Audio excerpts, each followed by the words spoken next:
इस वक्त एक बड़ी खबर आ रही है। मुंबई हमले का दोषी याकूब मेमन की फांसी की तारीख मुकर्रर हो गई है। सूत्रों के मुताबिक 30 जुलाई को फांसी दी जा सकती है। टाडा अदालत ने याकूब की फांसी का वारंट जारी कर दिया है। इस वक्त की बड़ी खबर आपको बता रहे हैं कि 30 जुलाई वो डेट मुकर्रर हो गई है जबकि इसे फांसी की सजा दी जा सकती है। 1993 का वो मामला जिसमें अभी तक इंतजार था, सुप्रीम कोर्ट ने भी टाडा अदालत के फांसी की सजा, मौत की सजा पर अपनी मुहर लगा दी थी और राष्ट्रपति के पास दया याचिका लगाई गई थी, लेकिन उन्होंने भी ये याचिका ठुकरा दी थी और तब से इंतजार था कि आखिरकार कब इस दोषी को मौत की सजा सुनाई जाएगी। और आज वो दिन आ गया जबकि 30 जुलाई मुकर्रर की गई है फांसी की सजा देने के लिए याकूब मेमन को।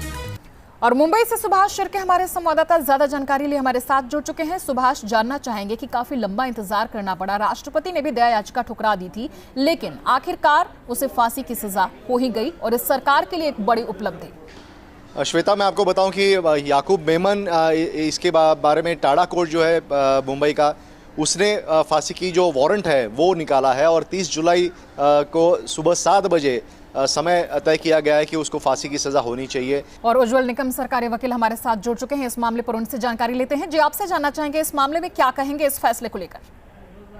देखिए, याकूब मेमन एक साजिश करता है और ये स्टैनले की बॉम्ब ब्लास्ट, ये ट्रायल मैंने खुद चलाई थी, तो मुझे पता है कि हमारे देश में पहली बार जी जो RDX से जो आर्मी एक्सप्लोजिव पहली बार इस्तेमाल किया था, जिसके वजह से 250 के ऊपर लोगों की जान चली गई थी और कई प्रॉपर्टी का डैमेज हुआ था। जी पहली बार 12 मार्च 93 के पहली बार कि दुबई में एक साजिश रची गई थी जिसमें दाऊद इब्राहिम ने हिस्सा लिया था और पाकिस्तान के 4 शख्स उस मीटिंग में मौजूद थे। बिल्कुल जी, बिल्कुल। देश की जनता ये भी जानना चाह रही होगी 30 जुलाई, हालांकि जिस तरीके से सुबह 7 बजे फांसी के लिए वक्त और दिन मुकर्रर किया गया है, कहाँ होगी और किस तरीके से इस प्रक्रिया को अंजाम दिया जाएगा?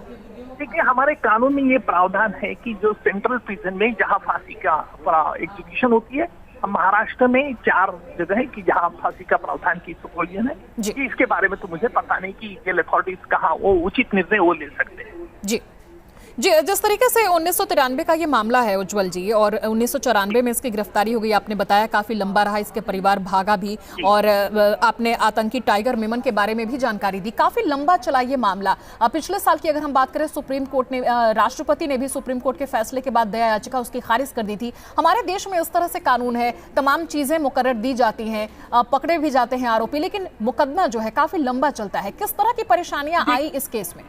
देखिए, इस ट्रायल में तो हमें बहुत परेशानी आई थी क्योंकि 123 आरोपी के खिलाफ ये ट्रायल, बड़ा ट्रायल चलाना था। जी जी। और जिसकी लंबाई, जिसके डॉक्यूमेंट्स एविडेंस, जिसके लैंडिंग, स्मगलिंग, जिस तरह से इन्होंने RDX लाया था, आर्म्स एमिनेशन, भारी पैमाने में मैटिनी आइडॉल, जिस तरह से बड़े सेलिब्रिटीज कुछ इन्वॉल्व थे जी, और जिनके खिलाफ ट्रायल चलाना, और उनकी हर कोई कोशिश रहती थी कि ये ट्रायल कैसे लंबी खींचे, जो कि अंडर ट्रायल प्रिजनर को कुछ फैसिलिटीज मिलती है, उनको मालूम था।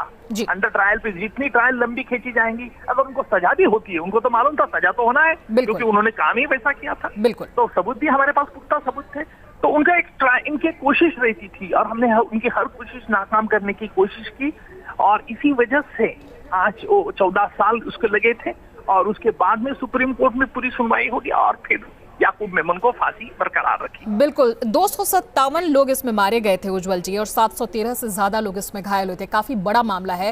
इस तरह के मामलों में जब फांसी होती है, देश की जनता को काफी राहत मिलती होगी। कितनी बड़ी राहत की खबर इसे मान सकते हैं?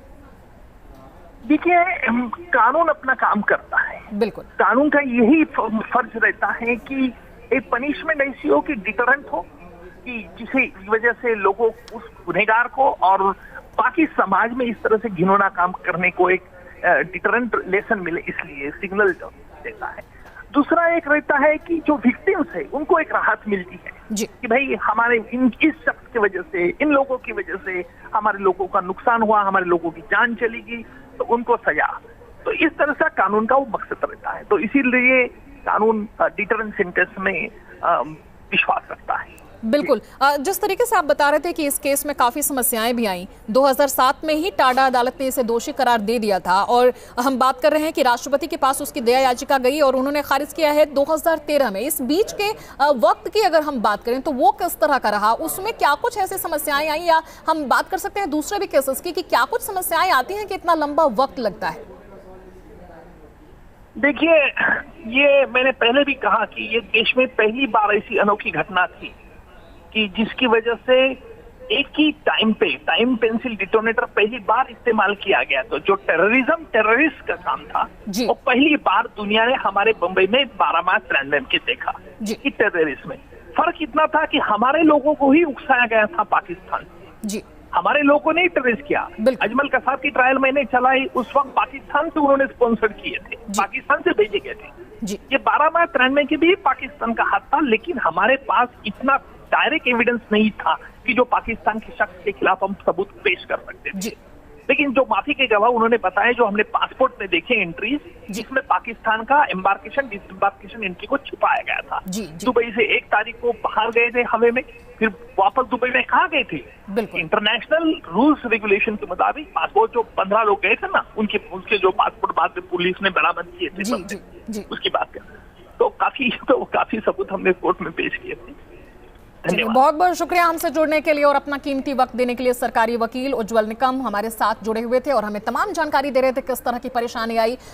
ये 1993 का मामला था, 1994 में गिरफ्तारी हुई थी काठमांडू एयरपोर्ट से और उसके बाद से लगातार ये मामला चला। पिछले साल राष्ट्रपति ने इसकी दया याचिका खारिज कर दी थी और तभी से इंतजार हो रहा था कि कब होगी आखिरकार फांसी, और याकूब मेमन को आखिरकार फांसी की वो डेट और वो समय भी मुकर्रर की जा चुकी है। और इस वक्त हमारे संवाददाता भी हमारे साथ जुड़े हुए हैं, सुभाष शिर्के मुंबई से, उनका रुख कर लेते हैं। सुभाष, जिस तरीके से तमाम जानकारी हम ले रहे हैं, लोगों की प्रतिक्रियाएं काफी अच्छी आएंगी, वो तमाम लोग जो कि जिन्होंने अपनों को खोया था इस बड़े हादसे में। देखिए, 257 लोग इसमें मारे गए थे और 713 लोग जख्मी हुए थे, और ये सारे लोग जो हैं वो राह देख रहे हैं कि कब जो उसके एक्चुअल जो परपेट्रेटर्स है, जो एक्चुअल वो उसके मास्टरमाइंड है, वो कब भारत में आते हैं और उनको कब सज़ा होती है।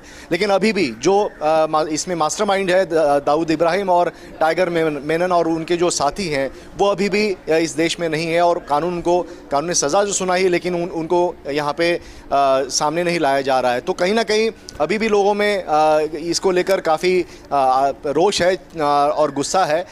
1993 में जिस तरह से मुंबई में 12 ब्लास्ट हुए थे, मुंबई पूरी तरह से दहल गई थी और एक ठप हो गई थी मुंबई, लेकिन दूसरे दिन मुंबई अपनी पटरी पे आई थी।